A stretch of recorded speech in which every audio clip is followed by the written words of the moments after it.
This week on Two Legs. It is part 2 of the Paul McCartney Catalog with this guy. With me, the author. Ted Montgomery Oh. is here. Stay tuned.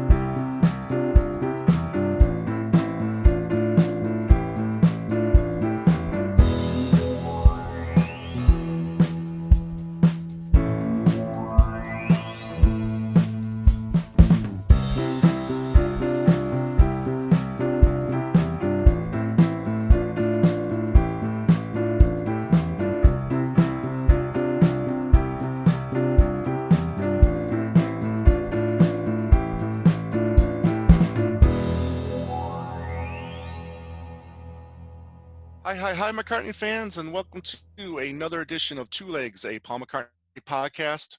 We are a Paul McCartney talk show mainly dealing with the solo career of Paul McCartney. I'm one of your two co-hosts, Tom Hunyadi, and I am joined with my co-host, my friend, my editor-in-chief, if you will, the man behind the scenes or the curtain. He is my backwards traveler. He is my my good buddy, one Mr. Andy Nichols. Andy, what's going on, buddy? Evening, Tom. How you doing? Just hanging tough here in New Jersey. Yeah, good. I'm glad to hear that. And I know New Jersey's starting to get hit a little bit over there with this virus stuff, and I hope you're being safe. And you know, hope your family is doing well also. Yeah, they are. Thank you for asking. Yeah, we're just locked in here and have all the time now to go through all my books and albums and do everything else. Nobody else Right. But thanks. Yeah, I mean, Thank right. you. I mean, yeah, you got it. And it's also plenty of time for reading because, you know, today we've got a returning guest here who was joined us in December to talk about his upcoming book right here, the Paul McCartney Catalog. His name is Ted Montgomery. As I said, he joined us in December and to talk about the upcoming book. And he's here now. It's been out for a couple months now. We've read it, we've processed it, we've talked about it, Andy and I, and now we've got Ted back on the show to talk about the book with him. So here he is, Ted Montgomery. Hello and welcome back, my friend. It's good to see you guys again. I can't believe it was December. Yeah. It's like years ago now. Doesn't it feel like it? Yeah. It has been a while, but glad you're here and thank you for making time. You've been pretty busy lately. I've seen that you've been doing a lot of interviews, and you've talked to our good friend Ken Michaels, and you've done other interviews. You actually sent me a clip of another article on your book. So congratulations on that. I'm really happy to see other people have been taking the time to talk to you about your book as well. So that's great. We're going to get to the book here in a second. We do have a bunch of news to get to, which it's just mind-boggling how much has been going on since we've been here, about 8-9 days ago. But first up, we're going to talk about this the Paul McCartney special that aired on BBC One and BBC Two, I think it was, Andy. Yes. You said you got it on VHS, I believe. I did. This is from 1986. It's now up on YouTube. Somebody put it on YouTube. I don't think it was been on YouTube before. And this was during the press to play sessions, and he talks a lot about press. He talks a lot about his history at the time, and you've seen it before. So I mean, what are your thoughts on the? Yeah, I saw the 1986 Paul McCartney special decades ago on VHS, Right. and actually have a legit copy of it. And it's it was really a nice really interview because he really talks about Wings in depth. Mm-hmm. Yeah, and he does. It was really one of the first times we ever saw high quality professional footage of the early incarnation of Wings on the 73 tour, playing like Wildlife, and that was footage up until that time which had never been seen, which is quite rare until we got the box set in 2018. Right. Now, and we have that now, but that special was great for that, and found Paul at a kind of a reflective period. I remember the interviewer asking him about his albums and Back to the Egg and he called it a bombcept album, not a concept album. You know? Right. But it's Yeah, the one yeah. Go yeah, ahead. yeah, but the one thing I was quite surprised with, or pleased with, I should say, because there's so much talk about there out there with the fact that was Wings a band, was it Paul's backing band, and then the interviewer did ask Paul. I said, look, you've tried hard to talk about Wings being a band and portrayed as a band, and it wasn't just you. And he said, yeah, I mean, since the incarnation of, or the creation of Wings, it's been a group effort. So it was nice to hear him talk about the band, and it was a band, and the pro band process, so it's interesting to hear him talk about it that way, because like I said, I mean, a lot of people just consider it Paul's backup band, so, but that was kind of cool. Yeah, good. Ted, have you seen that video before? I think I own that video, and I think I wrote about it in the book, actually, in the video and DVD video section. DVD, right. Yep. Does it show him making the press video? The press video. Yes. Yeah, he says, Yep. this is the most expensive video I've ever made. Yes, that's exactly what. I Yep, own that. Yeah, yep, yeah. you have it. Yep. It's fun. Yeah, on VHS. Right. Yeah. It was originally taped. Ted, you in your book, you have it written. It was originally taped for TV and appeared on BBC One and BBC Two in late 1986. So Yep. yeah, Seems like the same thing. Yeah, it's been one of those. It's been one of those kind of lost. McCartney has so many of those documentaries, the makings of the albums and stuff, and some are great and some are not so great. But that's an obscure one that kind of got lost in time. Right. I don't know who the YouTuber is, but I'm surprised it didn't get flagged. But Yeah. good on him for posting it. Yeah. So whoever you are, thank you for uploading it, because that was my first time seeing it, and I really enjoyed it. It was one of the better, specials on Paul McCartney. He's Next got up, the long there's gray hair too. yeah. Yeah, great. He had gray hair in 1986, which Yeah, right. Next up, there's a new video. It's by a fellow named Coke Belda.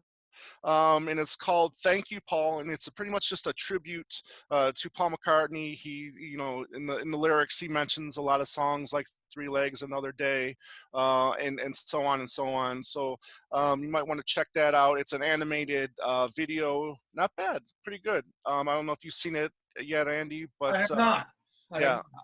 But it's done very well. It's done in the style of Paul McCartney song, and it's okay. Cool. Who's it by again? His name is Coke Belda, Belda, and that's, like I said, that's up on YouTube, and it's called "Thank You, Paul." Cool. In the UK, there's going to be a Blu-ray release of the movie The Family Way, or Family Way. Not here in the States, unfortunately, but Chip Mattinger, who we're going to be interviewing here in a couple weeks, he's going to be part of the special features. So I look forward to talking to him about that. And I think he's going to be talking about the soundtrack, Family Way. So Cool. That should be pretty interesting as well. And lastly, on April 18th, Paul McCartney will be part of the One World Together at Home. This is going to be a global broadcast to support frontline healthcare workers, so that are dealing with the pandemic right now. So that's going to be really cool. It should be cool. Hopefully, Elton John and a slew of other artists are going to be taking part of that as well. So that's going to be April 18th, and I think it's also going to be shown on ABC, CBS, and NBC. So 8 p.m. Eastern Standard Time, I think that's going to start. Yeah, that'll be cool. That'll be very cool to see. Yeah, it's going to be interesting to see people at their homes, maybe, just doing songs. Kind of like this. Yeah, exactly. Yeah, you got a nice little studio up there behind you. Yeah. You could probably put on a concert for us right now if you wanted to. I could, yeah. Yeah. Maybe we'll have Ted play something before we sign off. I'll play it, you sing it.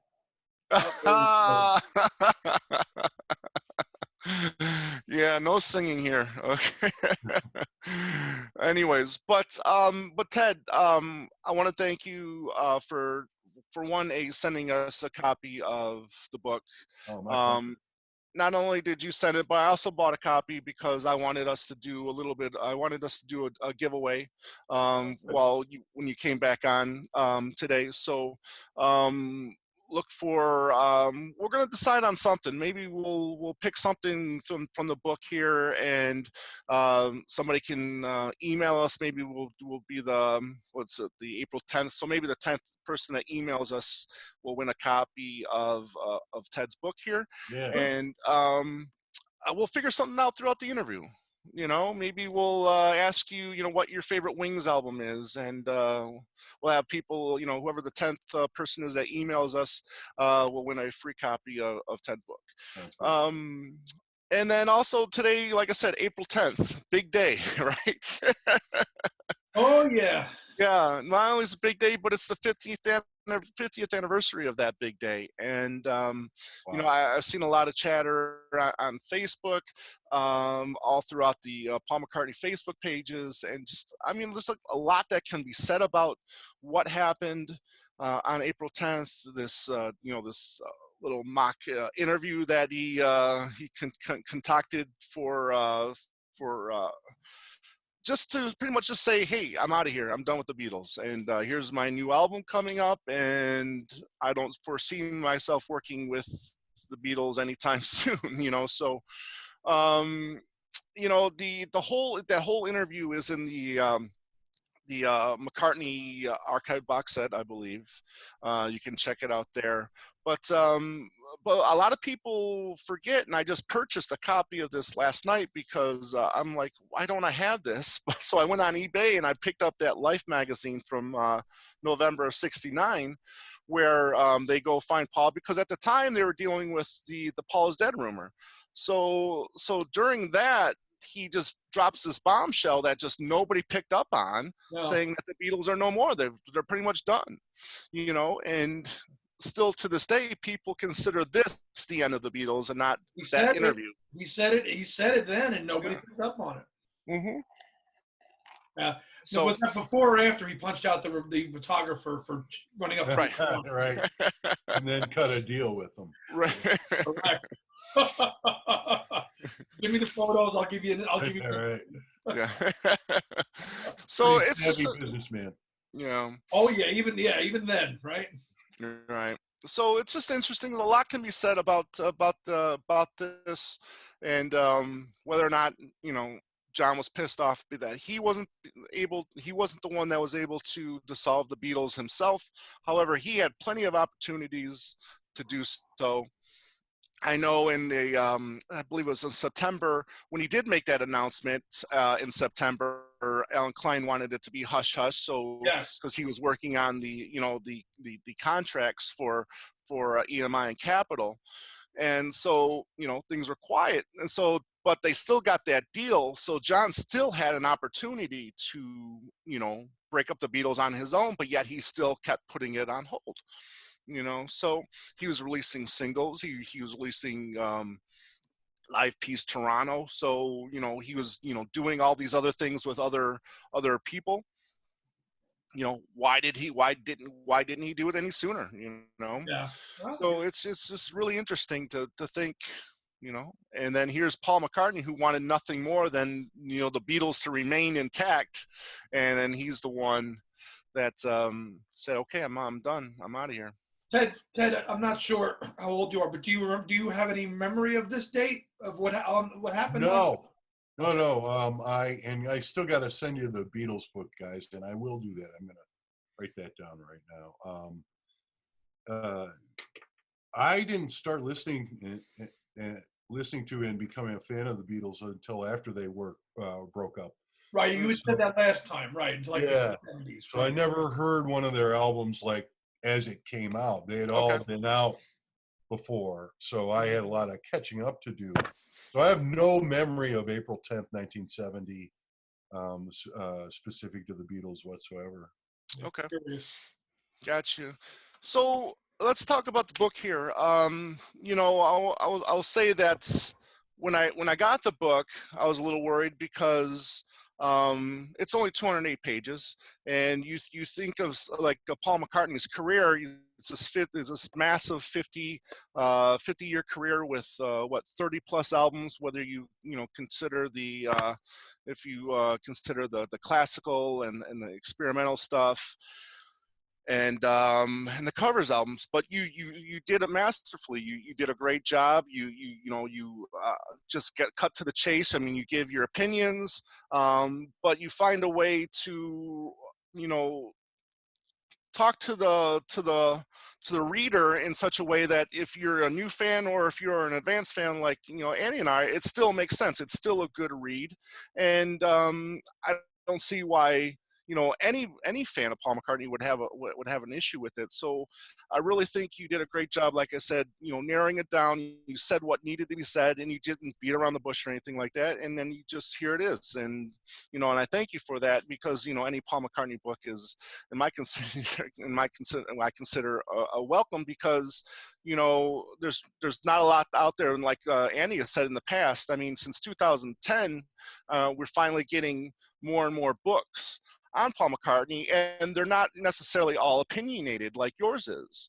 So, like, my first question to you is what's your opinion on opinionated books like this? I mean, should they be out there? Should people just talk about his music and not necessarily give their opinions, do you think, or what do you think? Well, I mean, why not give your opinion? You guys have your opinions about his songs and albums too. That's part of the fun, right? That's the kind of book I want to read. I don't want to read, sort of a rote, okay, here's the Paul McCartney biography that we've all heard a billion times before. Let me know what you think about the songs and the albums and the performances and the decisions and stuff. And so all throughout this long process where I was writing this book, I always kept it at my core idea. What would I want to read? What kind of book would I want to take off the shelf and peruse? And I also wanted it to be the kind of book that you could open to any page and find something that you might like. I don't think you have to read it from beginning to end. You can say, oh, I remember Press to Play. I wonder what he says about that. Just turn to Press to Play, right? Right. And that's one of the things that I really like about what Annie and I are doing, what other shows are doing. We're giving our opinions, and we're talking about the opinions, and that's one of the things I appreciated about your book as well. But Andy, go ahead. Yeah, your book is an anomaly, Ted, because there's been books on plenty of biographies on Paul McCartney and stuff that Chet Filippo, loads of them, right? And yeah, and 80% of the book is all about the Beatles, and a little chintzy little bit of the book is about his solo career.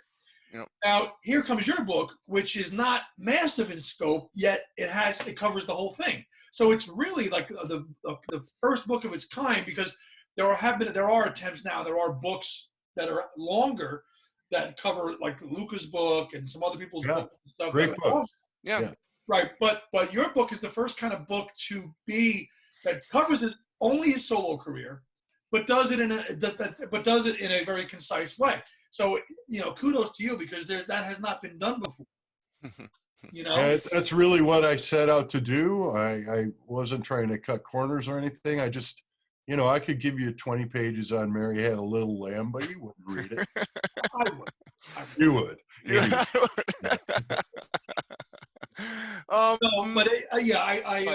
I think that's really where the book stands apart from everybody else, because there's not another book like this, available right now. Well, thanks very much, guys.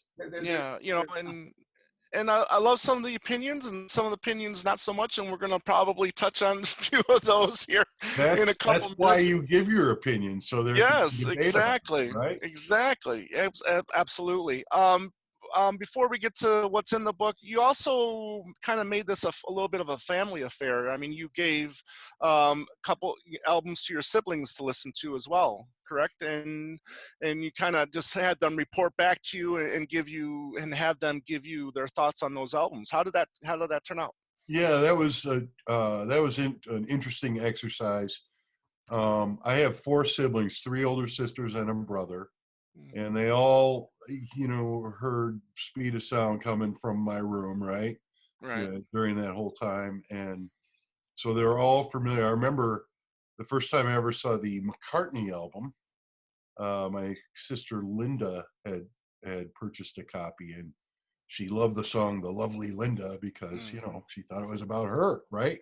And and so that's how I learned about it. I was so intrigued by the bowl of cherries on the album and stuff like that. But I heard that all, retrospectively, and I remember my siblings all liked it too, not to the extent I did, but I thought it'd be a fun exercise to ask them, okay, go listen to this Venus and Mars and tell me what you remember about this when it was Mhm. happening. All of their memories matched. It wasn't such an intelligent experiment because there was no great revelation or anything. All But of were they them, were they fans of Paul McCartney? yeah, sure. Yeah, Okay. they were. And they Right. were fans of mine. So kind of by osmosis, they liked him. Okay. Um, I'm not sure they would have run out and bought his new album the day it came out, but Mm. they certainly liked the music.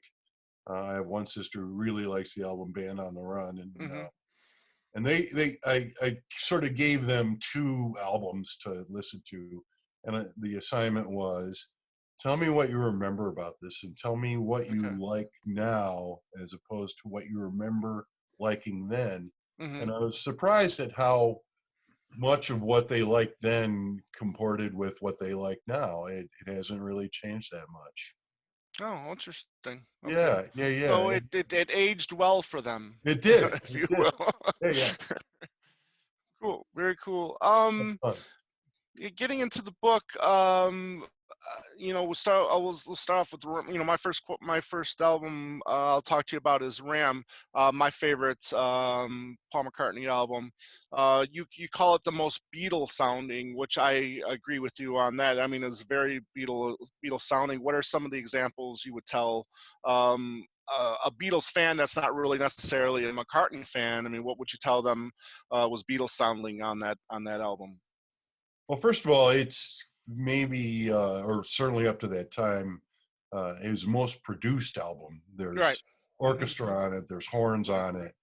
There's a Backing. very Beatley sound to it. But Right. there are some parts of Three Legs, guys. Hmm.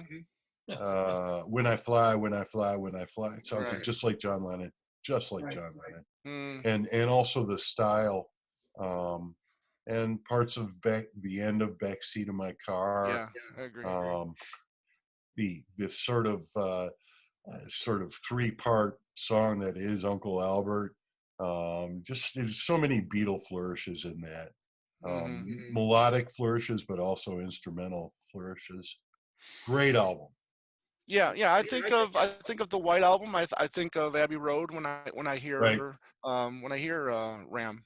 Definitely. Um, you write that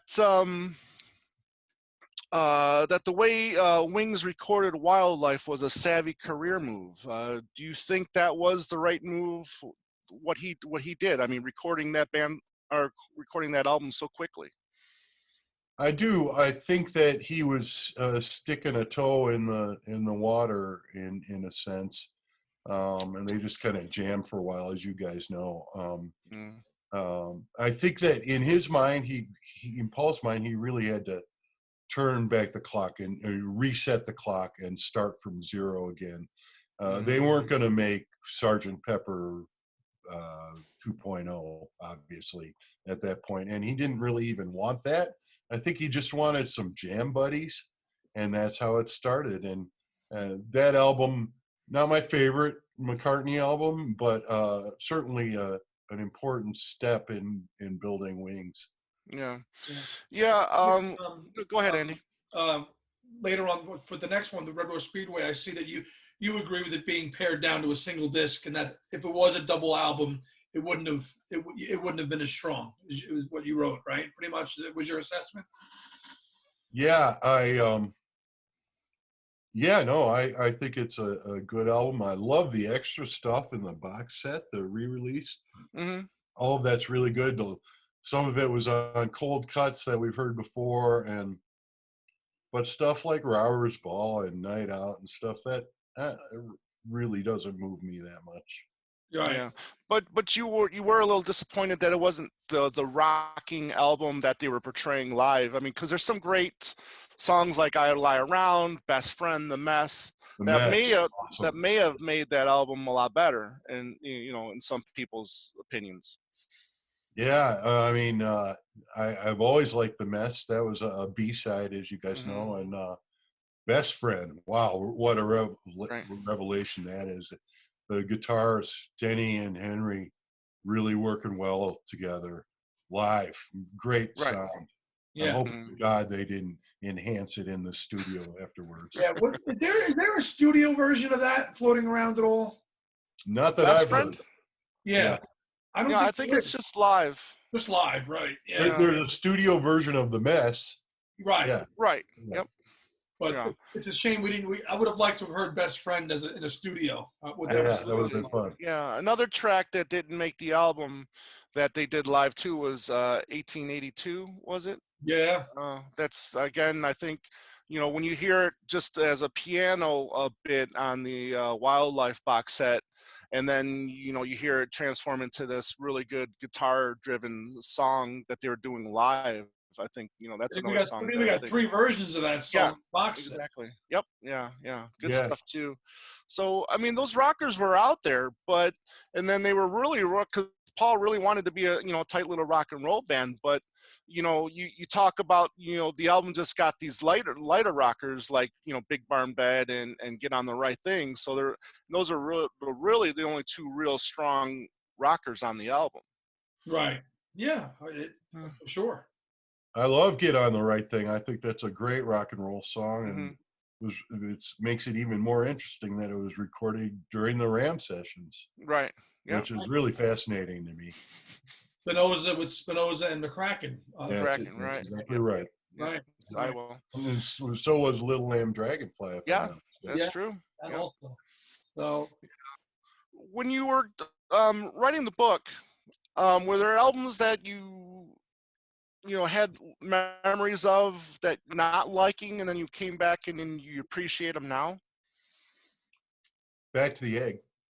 Okay. I think that sounds a lot better now, and I sort of get now better what he was trying to accomplish with that album. Still, Yeah. I mean, not a very commercial album, but it really sounds good, and the band sounds great on that Mm-hmm.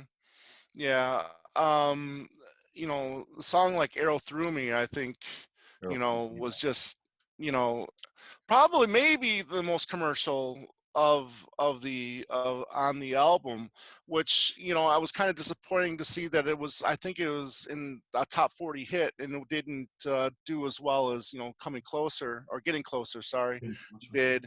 And Old Siam I think is a good song, but I don't necessarily think it's a single worthy. But that's cool. I think it's cool because I have gone back too and listened to albums that I didn't really care for. The first couple times you hear it. On my the other show, Talk More Talk, we did a show recently on Ringo's Sentimental Journey, his first album, which I hadn't listened to the '90s and I didn't really care about it then, but I have a new fondness now for classical music. From in between that time, so I appreciate it more now than I did then because I tend to like that music a little bit more now. You know what I mean? Yeah. So, but so you definitely prefer the more rocking side of Wings rather than the poppy side, or I mean, No, I wouldn't say that. okay. I have a weakness for My Love and Mhm. Warm and Beautiful and all those great piano ballads. I mean, those are among my favorite McCartney songs. yeah. Right. I have a Um, quick question, Tom. If I could just jump in. yeah, go right in. Reading, looking at the book, Ted. Look, you have everything kind of broken down in terms of the versions available, and to me, it seems like you used the 1993 editions as the basis for your analysis in terms of the bonus tracks and stuff like that. Sometimes you reference the 1987 and EMI issued ones.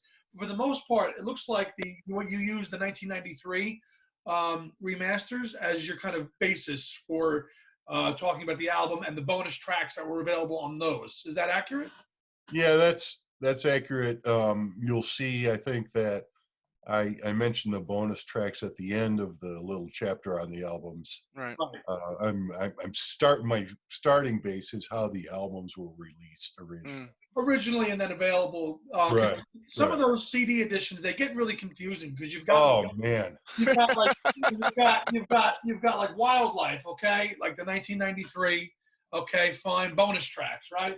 But now you grab Wildlife, the original pressing of Wildlife, okay, from '87 on EMI, has different bonus tracks. So that gets very confusing. So in terms of being available, you kind of you're illustrating, okay, the '87 had this, the '93 had this. And that was cool. That was cool to see. It's confusing, and I think I said this in the intro or something, that "Oh Woman, Oh Why" is on 2 different albums as a bonus track, stuff like that. So "Oh Woman, Oh Why" is on the original 1987 edition of Wildlife, right?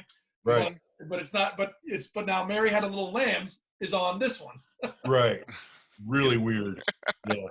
Really. And there are several examples of that. There are. And they don't. I mean, I think "Good Night Tonight" is a bonus track on McCartney 2. Right. And "Back to the Egg," right? Or McCartney 2? No, McCartney 2 has "Good Night Tonight" and didn't have "Wonderful Christmas Time" on it too, I think. No, that's "Back to the Egg." That's "Back to the Egg," which it should be the other way around, really. Right. See, we're all confused. Yeah, right. It really should. So I think especially in the early days of the CD era, it was kind of just get them pressed and put out. There wasn't that much care put into it. It was like, just kind of throw them out there kind of thing, you know? Right. Yeah. So I think you're right. Yeah, but it's nice. Your book kind of outlines, the 1987 CD is this, but it seems like you use the 93s as your kind of ones to go. Yeah. Which was I'd cool. say that's accurate. Yeah. And that was definitely cool. Yeah, but then he also, if the archive release came out in time, he also gives us all the goodies that came out in that as well. So right, that's appreciative as well, because really, so many. He's got. There's so many editions of the albums. There could be a library of just like releases of just one title. Yeah. Yeah, I mean, it's weird because how when technology gets better and better, then artists or bands, they'll keep re-releasing their complete discography. I know that during the 90s, Elvis Costello released the whole discography. Then I think again in the 2000s, as the technology got better, then he went and re-released his bulk of his first 15 albums. I think he released all of those over again too. Bowie's done the same thing too. I mean, and plus I think he released all the stuff from Ryko, and then now they've all been re-released again over the last couple of years. So right. We're dinosaurs. So, I mean, most people are just going to just go on their phone and just edit from their phone, but us physical dinosaurs here, we're the few and the proud. But right. All right, let's talk about one thing that I do disagree with you on a little bit here. One thing. I think I know where you're going with this, Tom. Yeah. You say the first 3 songs of London Town are great, and then it falls apart after that. Expand on that, and why No Love for With a Little Luck, and synthesizers, as well. I just don't like the sound, and I don't think the song is interesting. It sort of meanders in the middle as they do all the synths and the fake drums and stuff like that. I that's where you get up and go order a drink at the concession stand.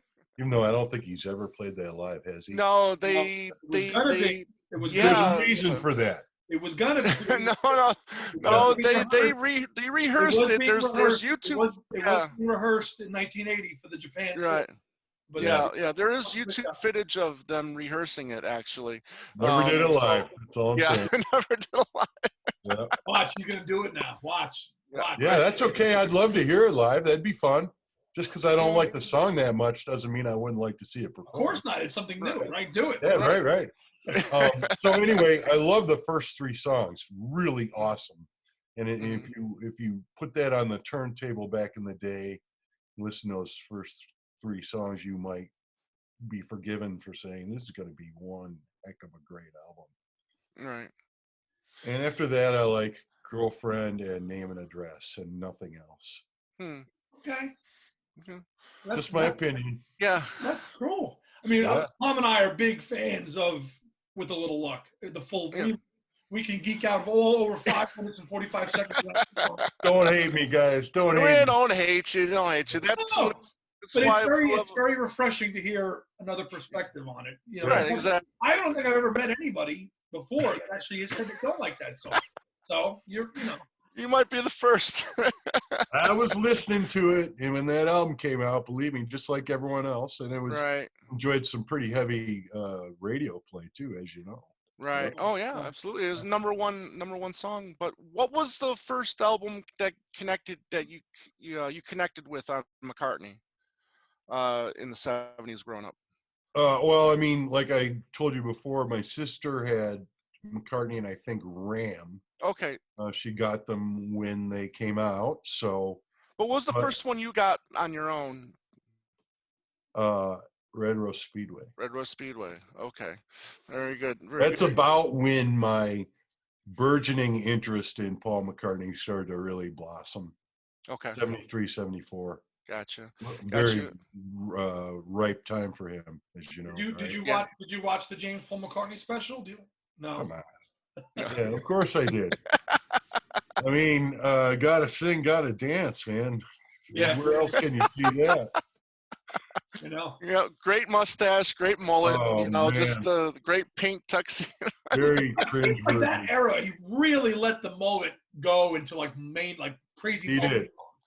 He did. Then, 73 was like full on mullet mode. Oh yeah, and I mean some of the plaid pants that he used to wear. I mean, just there's a lot of the outfits. His outfit at the Wings launch party. Yes. Classic. Because he looks like a Batman character. Oh my God! Yeah. Villain. Yeah. Right. Checkered pants. Yeah. Right. I mean, here's a guy that's got millions and millions of dollars. I don't know. I don't know if he could still get to that money because I know he was still, in lawsuits at the time with the other 3. No, he couldn't get at it. He couldn't get it. But he probably didn't have. He couldn't go shopping at Harrods and buy his clothes. Right. The best part of that TV show is the pub.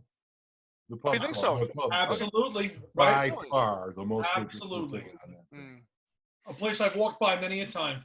Oh wow, good for you. Yeah. You've never gone in? No, because it's closed. It's something else now. It's closed. I've walked by where it used to be. Gotcha. It's right. It's right in Liverpool there, right on the banks of the River Mersey. It's really cool. Beautiful. Yeah. I think I've told you I'm from Michigan as well.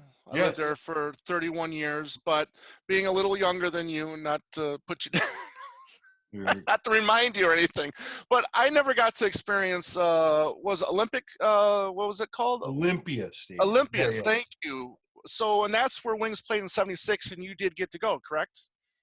I did. I sat third row center. Yeah, and then how were you able to go? May 8th, 1976. Right. Wow. Two of my high school classmates, not really great friends or anything, just girls I knew and was in classes with, had 3 tickets but not a ride. And me being older, I was born late in the year, so I was always one of the older guys in my classes, right?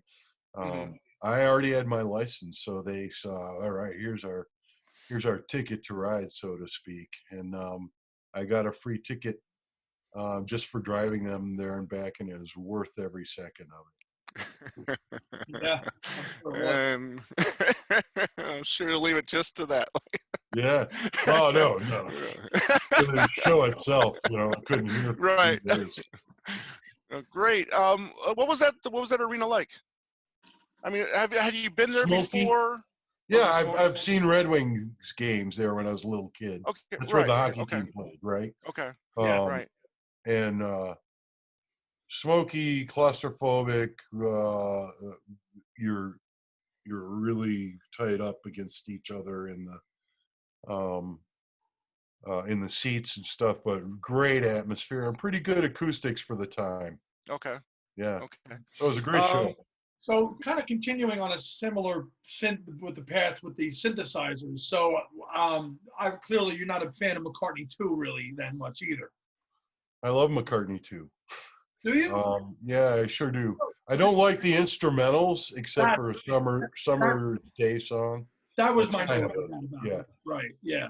But coming up, On the Way, Nobody Knows, Waterfalls, and especially the sublime One of These Days. Oh, Some of my favorite songs. right. Hmm. Temporary secretary was my note. Right. Yeah. During this age of Me Too activism, that was good. Yeah. Yeah. He played it live during his 16 leg of the tour. Yes, he did. He did. I saw it twice. Yeah. Good for you. It went over really well. I was surprised. It certainly did. Yeah. It certainly did. Yeah, They did a cold, sudden stop. Right. Awesome. And I think it was pretty early in the set too. Yes. Right. Yes. Right. Yeah. Yeah. I think a lot of our minds were blown when we learned that he did that song live. When we found out, No, that was great. That was great. Obviously, Wonderful Christmas Time. We know that you're not a fan of that one either, right? More synth. It seems. I mean, I know he's played that live before too. Yeah. Actually, Mm-hmm. Yeah, it's a rotation now in the holidays. I think it was 2 years ago in the UK. I think he played. Yeah. Same show. Ringo came out and Ron Wood came out on that show too. Yep. Yeah, that's right. They did Get Back or something. Yeah. Mm-hmm. Right. I don't know. I think Happy Christmas is a better song. Yeah. Yeah. I put it that way. So I'm gonna assume that because you're not really into synths, you're not really into prog rock then. Any of those bands, Genesis, Yes, or ELP, or any of that music? It's not my first love. I respect the music and certainly the songwriting. I just don't like fake drums and fake instruments. I know there's a slice in time where that was all the rage. Phil Collins, right? Mm-hmm. That's all you heard in the 80s, Phil Collins. Phil Collins was the 80s. Between solo and Genesis, he was nonstop. And Sting and stuff like that, right? The whole Hugh Padgham stuff, right? Right, which Paul, that ties right into Paul himself with Press to Play. Right. Yeah, so speaking of Press to Play, I mean, you said that Press to Play sounds better today than it did in '86. Expand on that a little bit. Yeah, well, I think I also said in there that if you listen to it in the context of the time, 1986, you're listening to it. We have Madonna, we have Prince, we have Springsteen, Jackson. Michael Jackson, all these huge acts. It doesn't really, there's not a lot of room for a 60s rock and roll star to churn out the same kind of music. And to his credit, he didn't try to very much.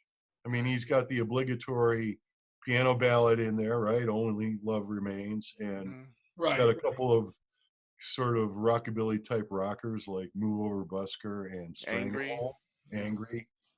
But he did try to update his sound, and I think he succeeded in that. And so when I went back to revisit that album while I was writing this book, I was really impressed with how good the sonic quality was and the recording and the mixing. Was that an album you liked at first listen, or you needed some time with it? Oh no, I did like it. I really loved the catchiness of Press, the song Press. Right. Really underrated McCartney song. Also one he's never played live.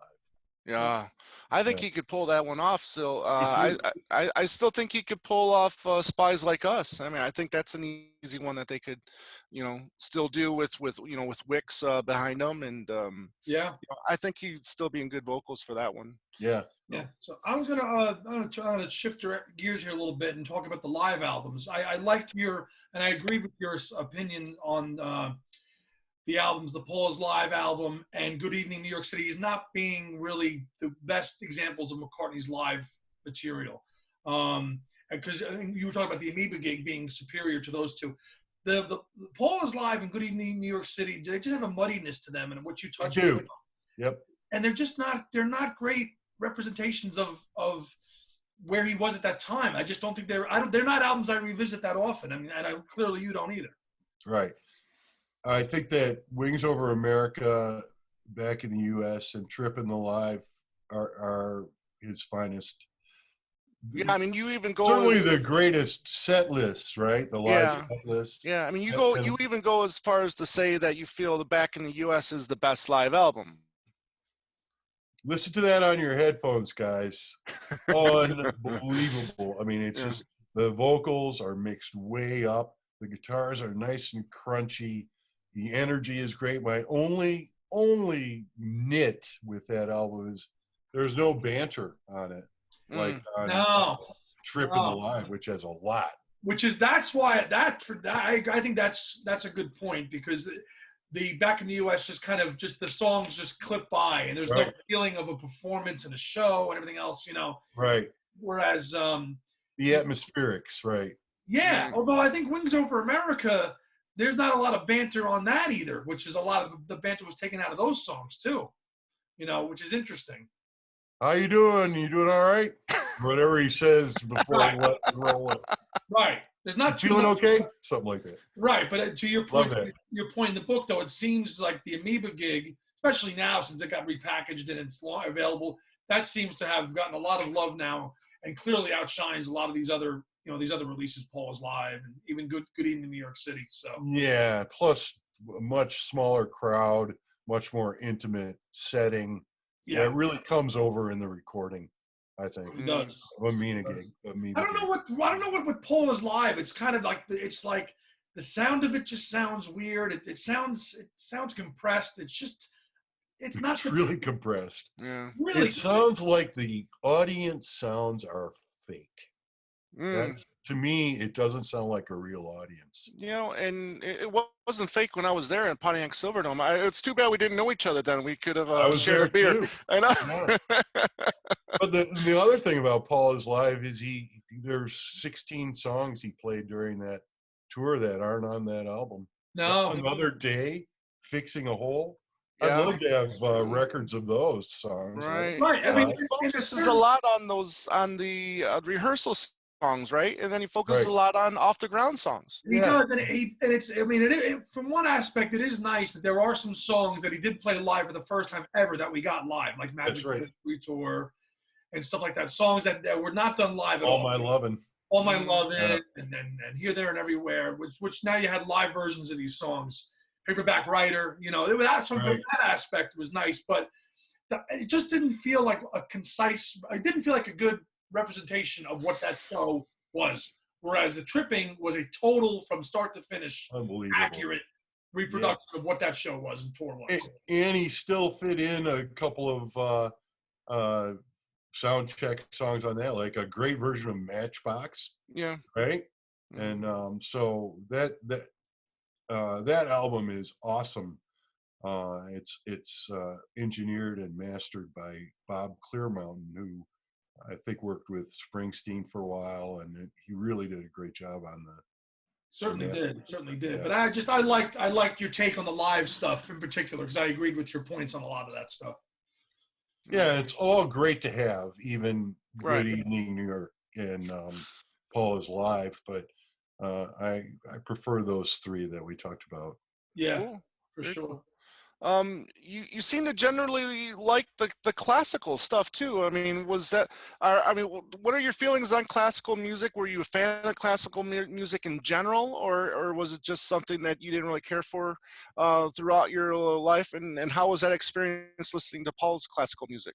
Yeah, great question. I do like classical music, and I've liked it for a long time. I actually worked for a public radio station in Ann Arbor. I played classical music for a couple of years, and but I'm not a classical music critic. In other words, I don't know how to critique classical music. So I did my best with Paul's stuff. I loved it. I was surprised at how much, after listening to it again, after not listening to it for a long time, how much I liked it and how good most of it sounded. I think a little of it goes a long way. I wouldn't want to put all 5 of his classical albums on on uh, the same evening. I really like working classical yeah, yeah, because he took the songs he wrote Right. for Linda and remade them in a well, classical. yeah, and I think that's one of the things that makes this album's appealing is there's songs you're familiar with, and Yes, you know, and she's I my think baby. yeah, exactly. Right. Beautiful. Great song. I love that Yeah, song. yeah. I think the only one you said you really didn't care for was Ocean's Kingdom. Is that But right? Yeah. yeah, Yeah. I mean, they all have something to recommend it. hmm I think Ocean's Kingdom, he probably was way out front there trying to do something that he didn't have the facility to do in terms of uh, an epic classical work. But you got to give him points for trying, and it's certainly listenable and enjoyable. I think all of it. right, It's not the first thing I turn to when I want to hear McCartney, but right. you got to have it. Yeah. Right. While writing, were you only concerned about writing down your opinions, or did you look to other sources to get a feel of what other people were saying about this material as well? I mean, there's a lot of stuff on, you know, a lot of pages on Facebook. You know, you can really get a sense of how people, you know, feel about McCartney's music from there, or was it just your feelings that you wanted to get down on paper and you really didn't care about what other people's feelings were? It's not that I didn't care about what their feelings were. It's just I didn't want them to influence what I was writing. Okay. And I think that when you embark on a project like this, you sort of check out on other stuff, except to the extent that you need to research it, right? Right. Um, I've read a million books on Paul McCartney, and I generally know how people feel about With a Little Luck Yeah. and Band Well, on the Run.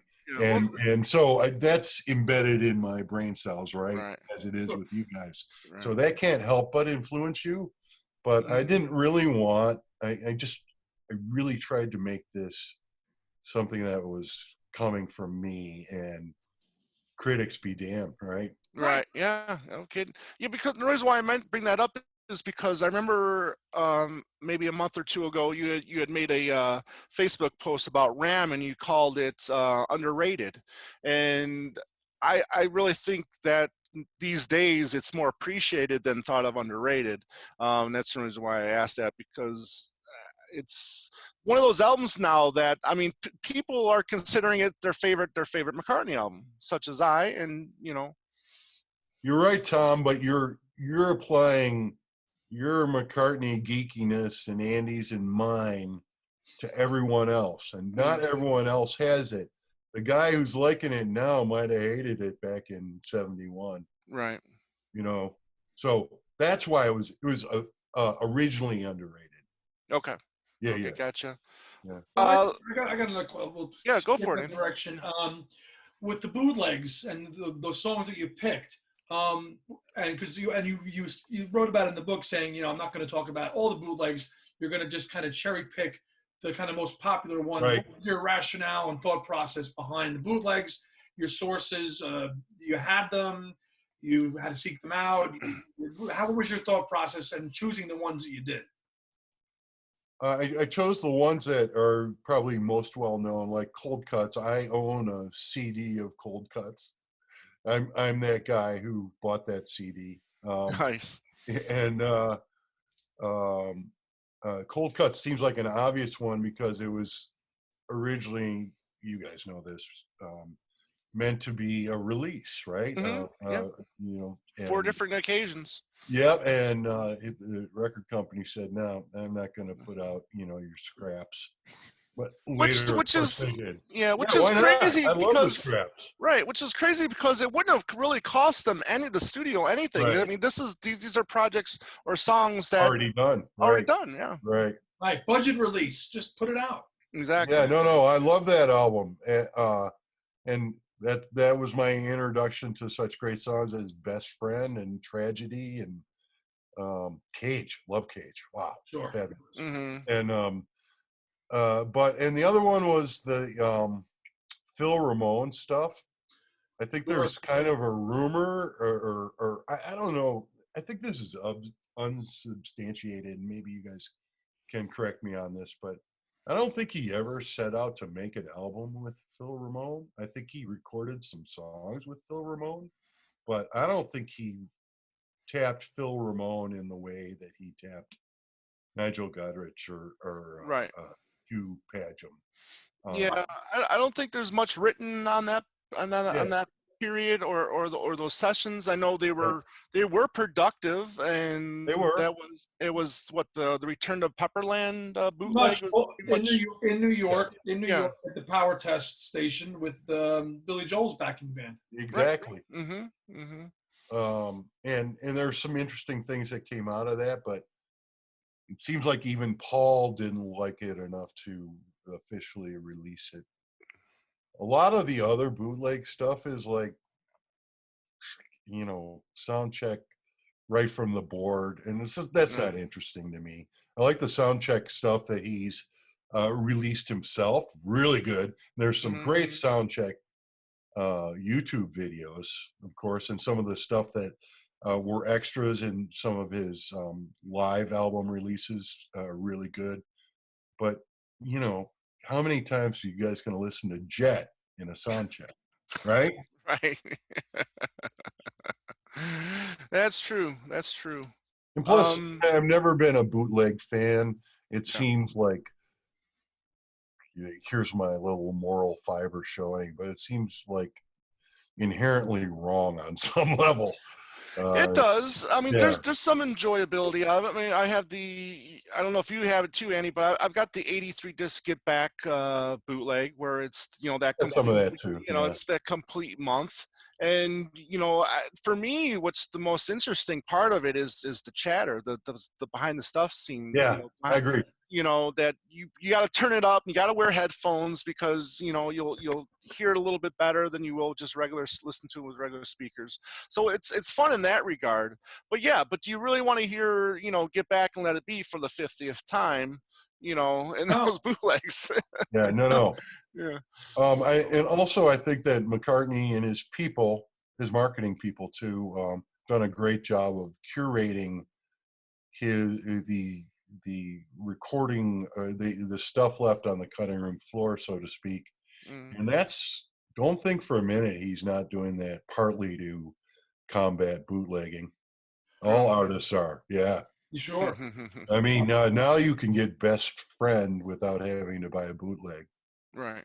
Right. right? It's in my I think we can all agree that it shouldn't have taken 20, 30 years to put Right, out.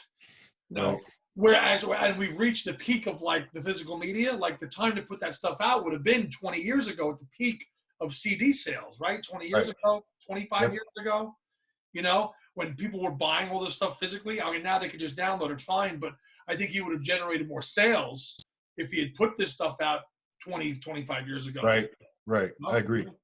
See, I'd say not just that doesn't just go from McCartney. Everything. Let's look from 2017 on when all the anniversary stuff started coming. The Pepper box, the White Album box, the Abbey Road box.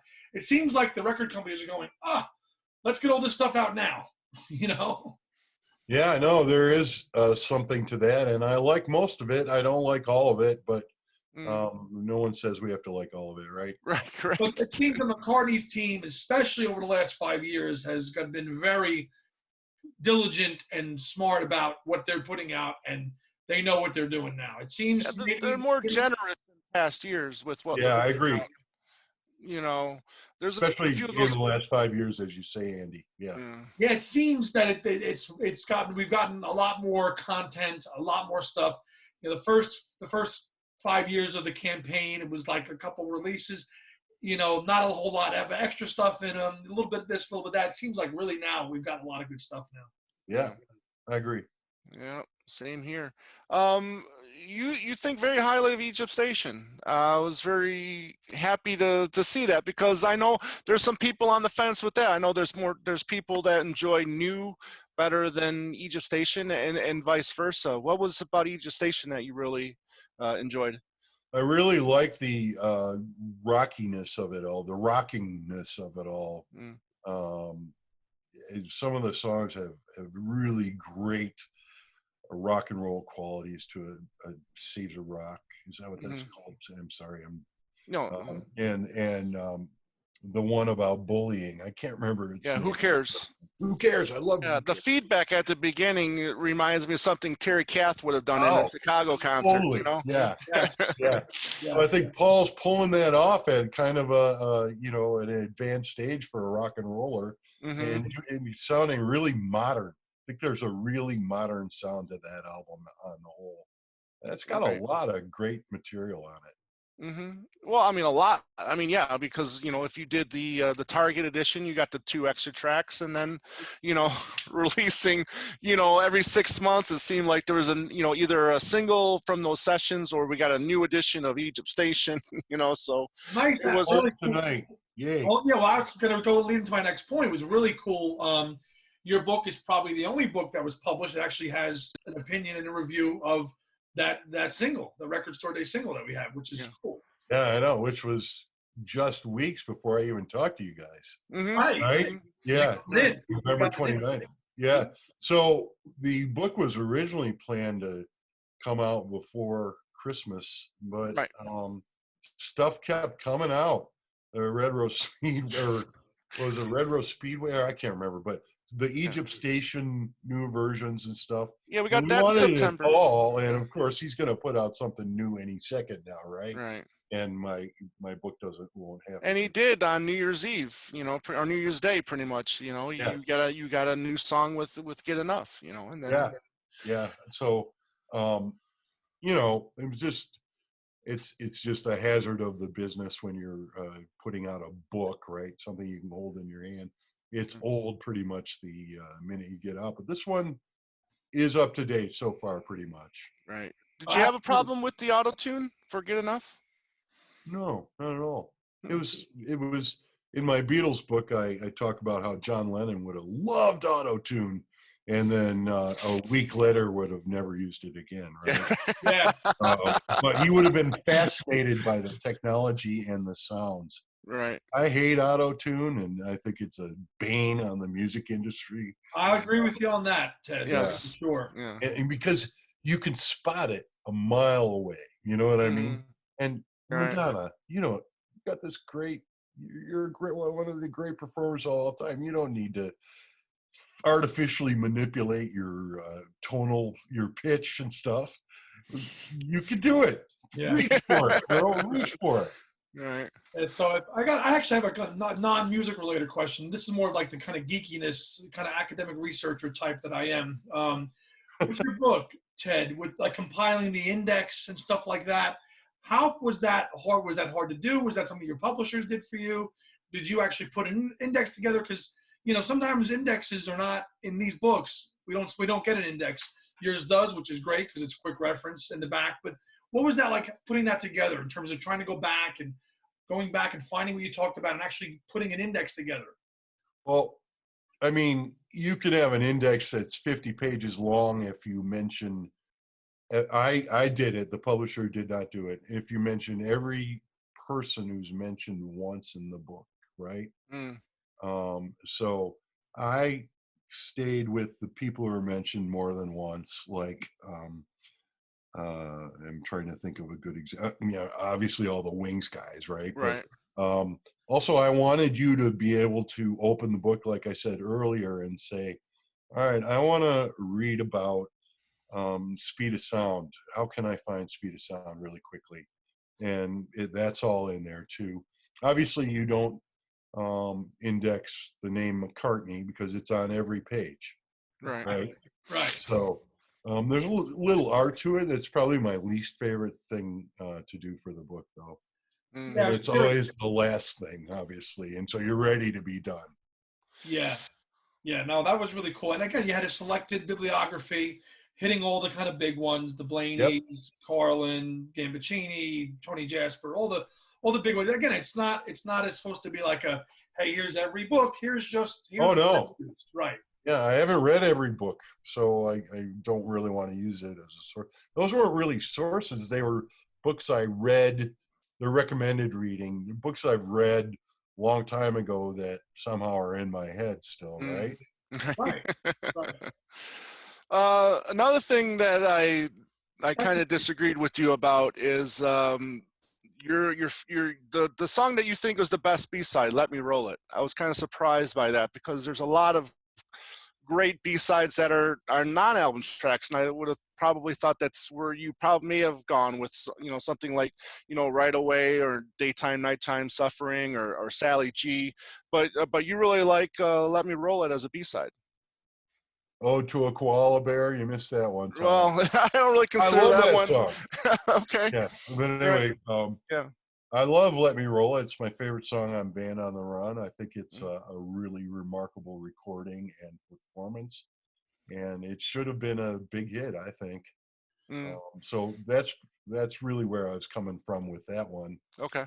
I mean, it sounds like your standard is more like something that you can't get on the album. Not necessarily. If you don't mind me just saying, I mean, for me, "Let Me Roll It." I think it's just it's lazy in a way because it's just built around the riff, and it's that riff throughout the whole song, and Satisfaction, Day Tripper. we're not talking, you know, true.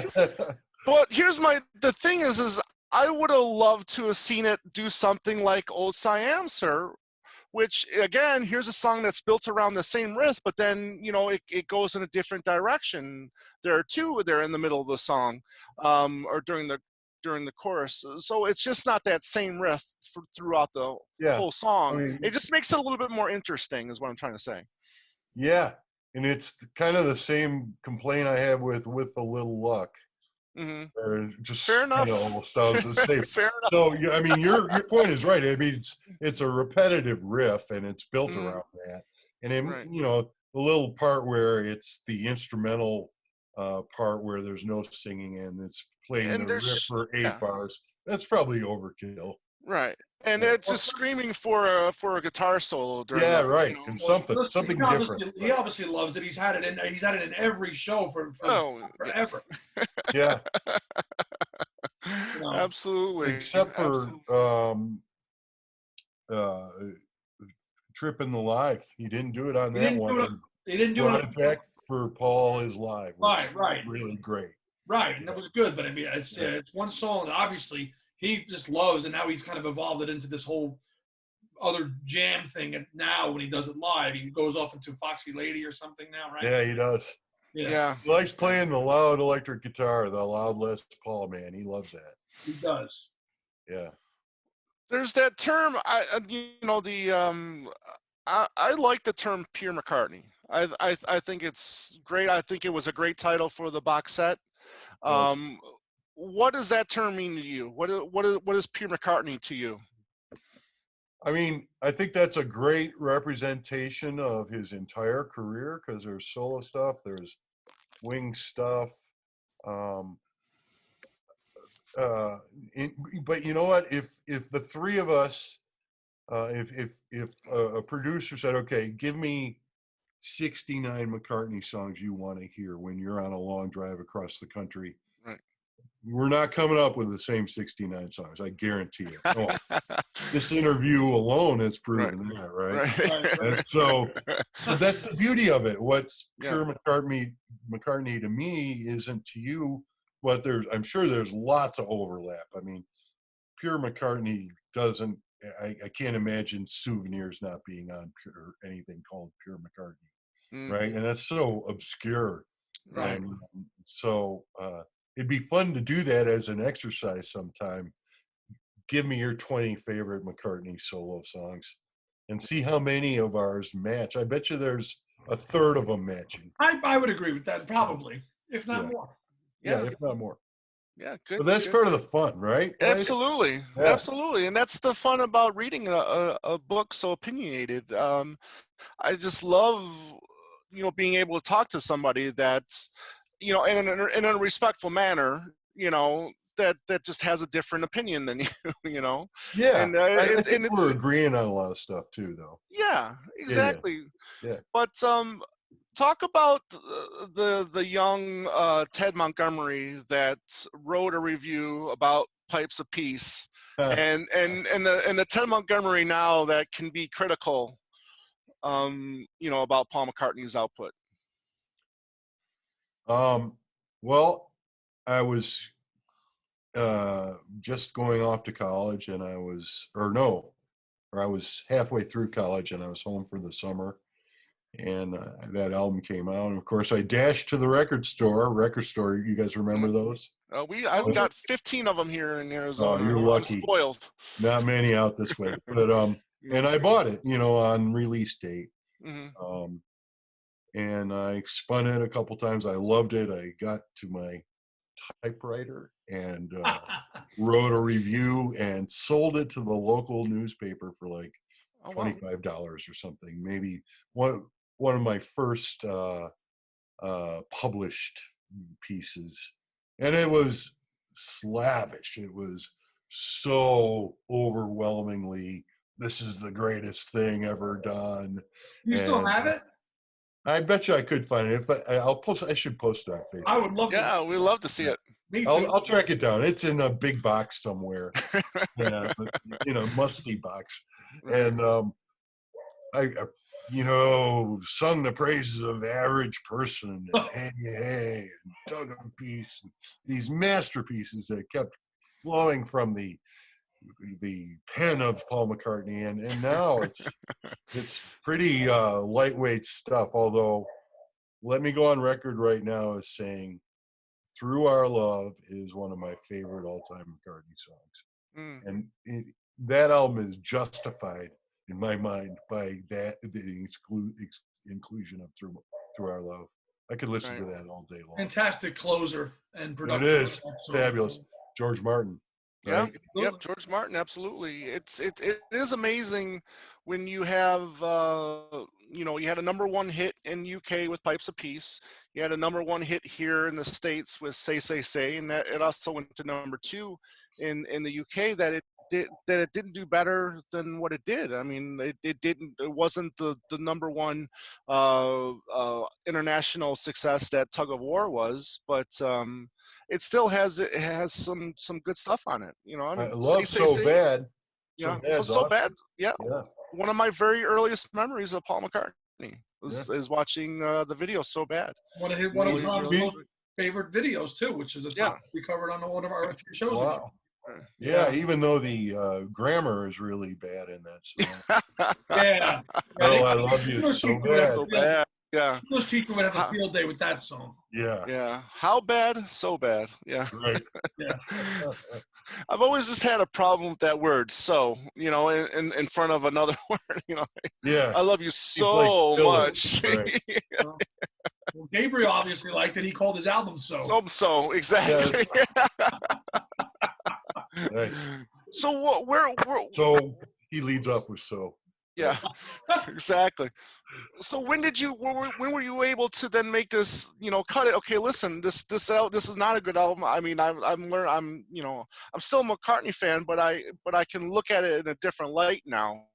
And okay, now maybe the album is not as great as I once, when I thought it was great. It's not great now. I mean, when did this part of you happen? When you were able to Revelation. Yeah, thank you. Revelation. Yes, thank you.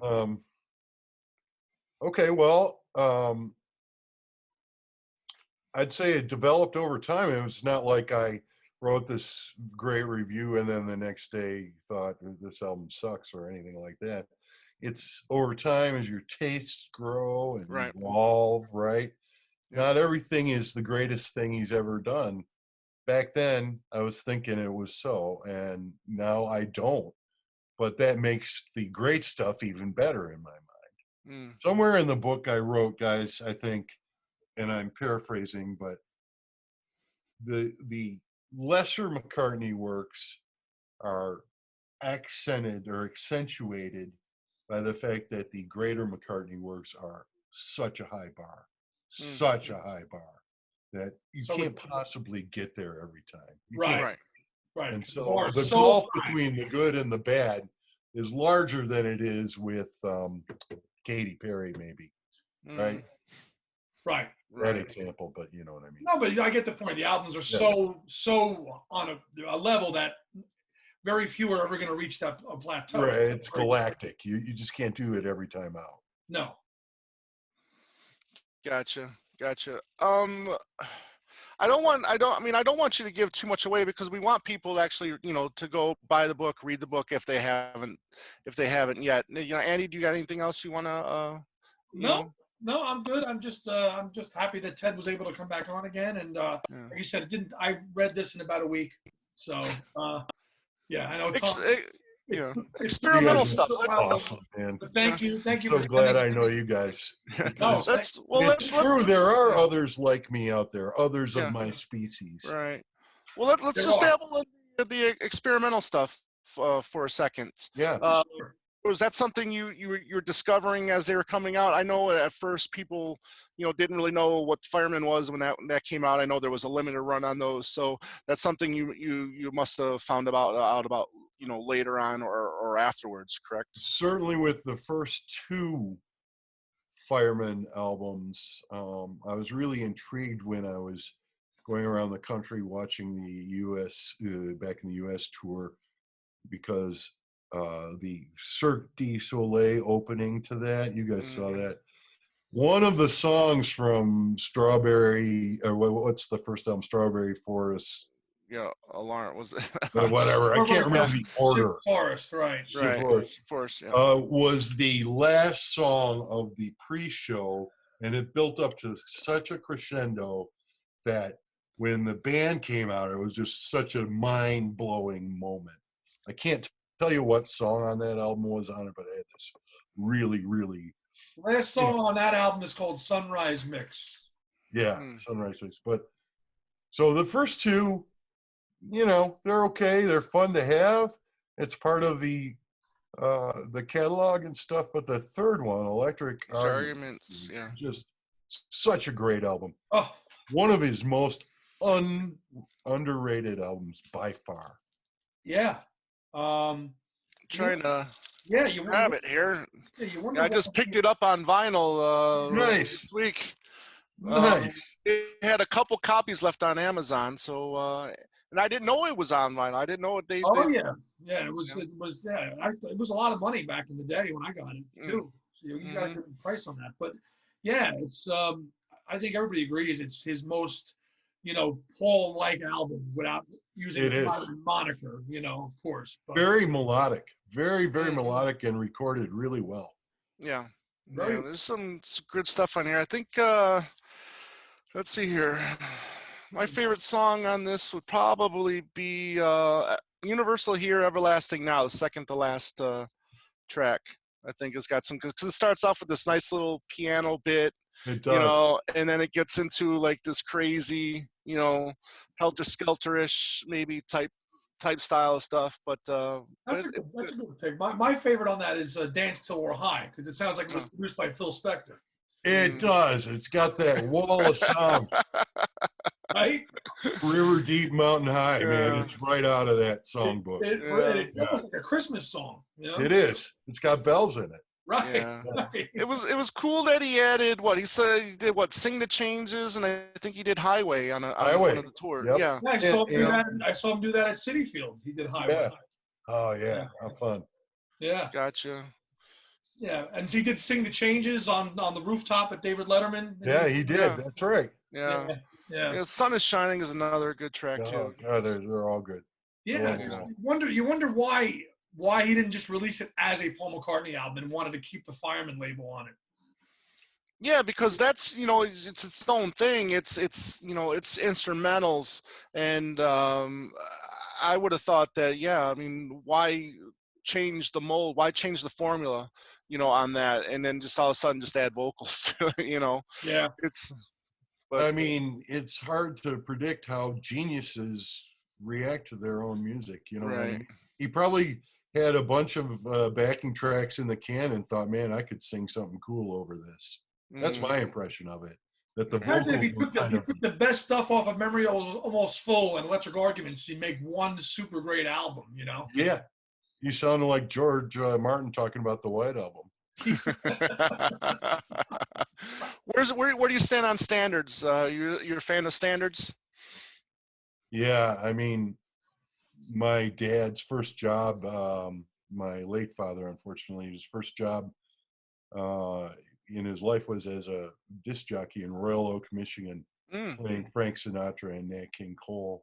When really he cool. passed, I inherited all his albums, Mm, his uh, disc jockey version albums that the record companies would send to the jocks so they'd play them and promote them, right? okay, yeah. Some of them are 78s and stuff. They're really cool. But I fell in love with Nat King Cole, especially. And Paul McCartney is a huge Nat King Cole fan and used the same microphone that Yes. Nat used in Yep. that studio to record that album, Right. Kisses on the Bottom. Yeah. And I think he pulls that off in a way that a lot of people can't. I mean, hold that up against Rod Stewart's Well, that's the American thing, Songbook stuff. right? No Rod's going for the familiarity of a lot of that song, where Paul is in a lot of those songs. He's picking songs that influenced him, like the great B-sides too. The songs that not a lot of people knew, yeah. and bring those in the forefront. That's one of the things that I appreciate about that album, is because a lot of those songs I never heard of before. I And didn't then, either, but now, like, to me, they're Paul McCartney songs. I know yeah, there's exactly. covers, but to me, like, Yeah. Go Get Yourself Another Fool, The Inchworm. Right. Oh, I love that song. Yeah, And We Three is one of my favorites. Go ahead. and Mrs. Elvis Costello is Oh tickling yes, ivories on the it. the Great. lineup for that he has is masterful. Yep. Pizzarelli is a great guitar player, Yeah, great. and unfortunately his father passed away recently too. Yeah. Produced by Tommy LaPuma, right? Yep. Tommy LaPuma, right? Yeah. Can't get much better than that.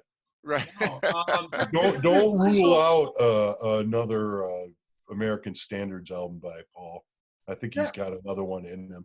I would welcome that for sure. Yep. I mean, he's got all this free time now, though. I would hope that he would have 3 albums worth of material by now.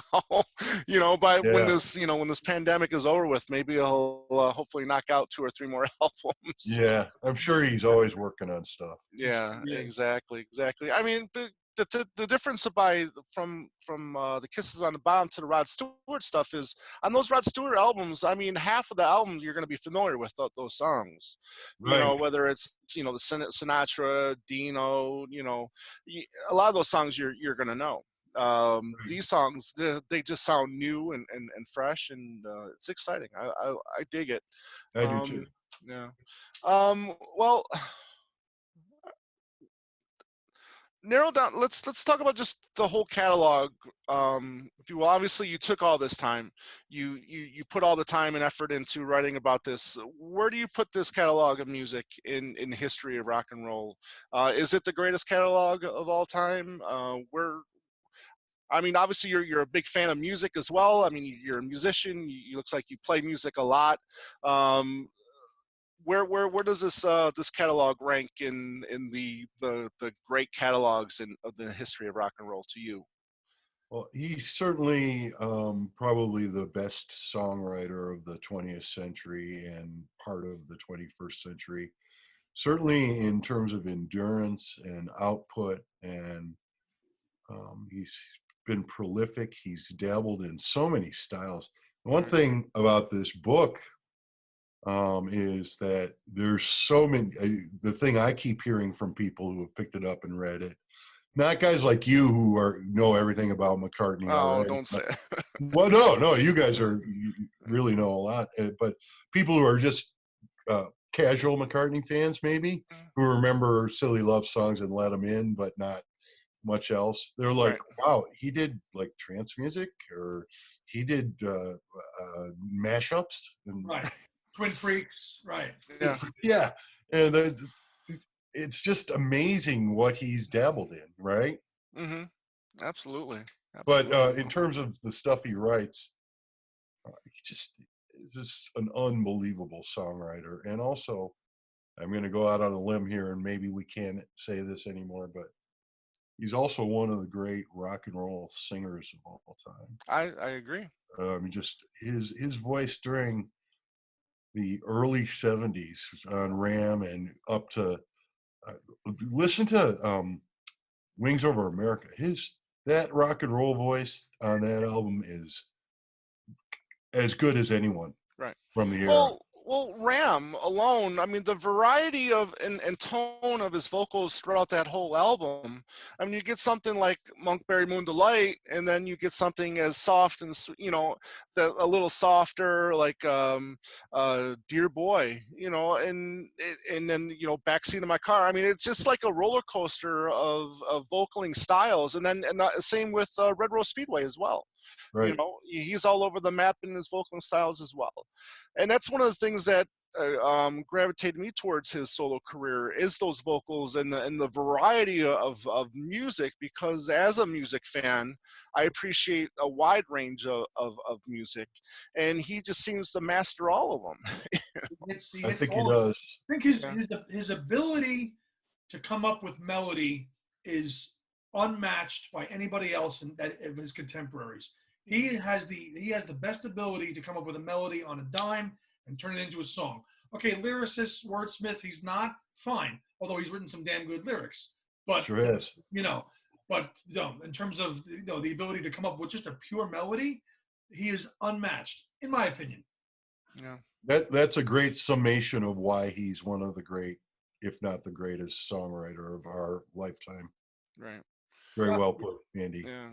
Thank you. Yeah, because it's just not lyrics; it is the melody. I mean, there's just so much else to go with. And the modulation, He's the earworm. He's an earworm. Right. I've read that him and Pete Townsend are like considered the masters of modulation, and I agree with that statement. Yeah. They really are. The ability to change keys and songs and have it come back, his ability to do that is ridiculously good. Yeah. Why we all like him, which is why we all love him. Yep. Well, let's talk about a giveaway here real quick. I do have an extra copy of the book. I was very happy to buy the book. I mean, anybody that I want to support, authors out there, and you were very generous to send us a copy as well. So as I said earlier, thank you again for that, Ted. But what do you think? I mean, what's your favorite McCartney record right now? Do you mean album? Yeah, album. It could be throughout his entire catalog. What right now? What is your favorite? What is your favorite record? I'm gonna go with right now, and this could be different if you ask me tomorrow. Venus and Mars. Venus, Mars. I love that album. I love every song on that album. Okay, and cool. The first time I saw him live, he played like 8 songs from that album. Right. So that's really emblazoned. That's a great ingrained in your memory. I love every song on that album. Great. Good album. Great album. Yeah. All right. So how about this? How about be the 5th person to email twolegspodcast@gmail.com. Put in the header Paul McCartney Catalog, and the 5th person to email Venus and Mars as Ted Montgomery's favorite album right now will win this copy of the Paul McCartney Catalog. Ted, we want to thank you very much. Do you have anything going on right now? Do you want to plug anything? Are you working on anything new? Anything working on in the brain that you think would be a great project, or what's next for you? I don't know if you're talking about like a writing project. I'm not really sure yet. I'm sort of just exhaling a little bit right now. It's been it was a lot of work for a couple of years, and so. But there will be something down the line, guys, and you guys will both be among the first to know. I can promise you. If it's McCartney related, I can't wait to hear. Yeah, find that original Pipes of Peace review. I will. So before we go, name the McCartney song. Oh, good. Okay. I'm just going to play the first chord. Go ahead. Oh boy. Okay. Let me get a pick. See if I can do this right. Every night. Yep. Got it. Come on. You could have just played that first strum, and I think. I know. I love that chord. It's an E7 for the record, if anyone asks you. Gotcha. Cool. Well, thank you again. We really appreciate it, Ted. great time, and we look forward to having you back on in the future. And I'll come on anytime. You guys just have to ask. thank you very Glad, much. glad to see you're on the mend there, Ted, and you're feeling better too. Yeah, me too. You guys stay safe too, and Yes, yes, please. we will. And I know Michigan's been getting hit hard with this pandemic as well. And yeah, please, you as well as everybody in your family, please be safe. You can get a hold of us, like I said, twolegspodcast@gmail.com. We're on YouTube, Two Legs, a Paul McCartney podcast. Check that out. If you like it, please subscribe. Our Facebook page, Instagram, Twitter is Two Legs Podcast. What else, Andy? Anything else you wanna drop? Not much. We got a packed schedule for April. Oh, yes, Packed April. schedule. Yes, next week we're gonna have Kenneth Womack. We're gonna do a McCartney Martin 80s special, and we're going to have in 2 weeks' time we're gonna have Chip Madiger and Mark Easter on to talk about the wonderful 8 Arms to Hold You book that Andy, you probably have by your side at every minute of the day. Pretty much. Ted's book right on top of it. That's it. Yes. Mine's easier to lift. That's There you fact. go. Yeah, that's fact. Yeah. That's great. We got a busy April. We got a lot of people. Yes, we got a busy April, and I'm trying to get shows together for May, so that's gonna be crazy as well. So everybody, thank you again. We really appreciate you guys taking the time to email us, looking us up on Facebook and making comments there. So for Andy Nichols, Todd Montgomery, I'm Tom Hunyadi, and as always, have a great day and a beautiful night. Take care, everyone. See you later.